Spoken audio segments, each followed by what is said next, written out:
So, hindi tayo sa shop ngayon. May nagdala sa atin ng unit. Layo pa nila eh. Galing pang shoutout pala kay sir. So, mekaniko yung nagdala na ito galing abroad. So, thank you sa mga nanonood sa atin abroad. Thank you sa inyo, solids. So, may nagdala sa atin EcoSport ito.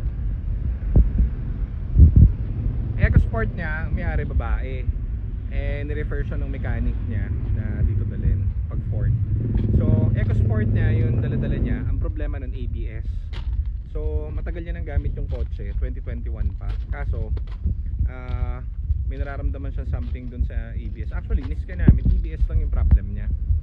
When I say ABS, yun yung computer part nung preno niya.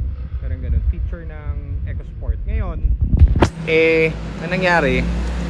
2021 pa niya gamit tong EcoSport. Walang problema, happy siya rito sa unit niya. Hindi sa amin nabili to. Dito lang yung pinadala para ipa-check. Galing na sila ng kasa, mahal daw ng ABS. So meron kami brand new.